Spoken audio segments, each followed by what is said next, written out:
Mike sat in the dim security room, the low hum of monitors the only sound in the empty office building. He had worked the night shift for 6 long years, watching the same static hallways night after night until the boredom felt like a physical weight. Outside, a heavy rainstorm lashed against the glass, turning the world into a blur of gray. At exactly 3:03 a.m., a flicker of movement on the screen caught his eye. On the 8th floor, a girl in a white dress stood perfectly still. Her long, dark hair obscured her face, making her look like a pale ghost against the shadows. Mike's heart skipped a beat as he leaned closer. He grabbed his radio, but only a sharp, aggressive static hissed in response. The storm had severed all lines to the outside world. He stood up, his heavy chair scraping loudly against the floor, and gripped his flashlight. He took the elevator to the 8th floor, the mechanical whirring sounding like a scream in the silence. The doors slid open to reveal a silent, empty hallway. He swept his light across the carpet and the closed office doors, searching for any sign of life. Nothing. The hallway was a tomb. He walked back to the elevator, his heavy boots echoing in the oppressive stillness of the floor.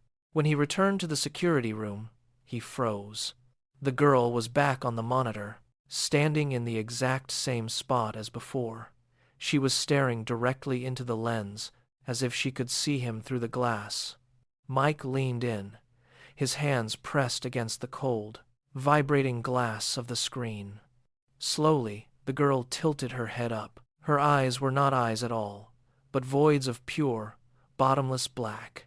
She lifted a thin, pale arm and pointed a finger toward the space directly behind Mike's shoulder. He spun around, swinging his flashlight wildly into the dark corners of the room. "Who is there?"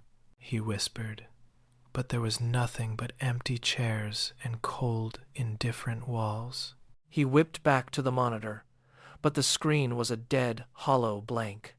Then, every monitor in the room flickered to life simultaneously with a blinding flash. A message scrolled across them in jagged letters. You looked away. The screens went black again, then blinked back on. Every single camera feed now showed the same terrifying image. The girl was no longer in the hallway.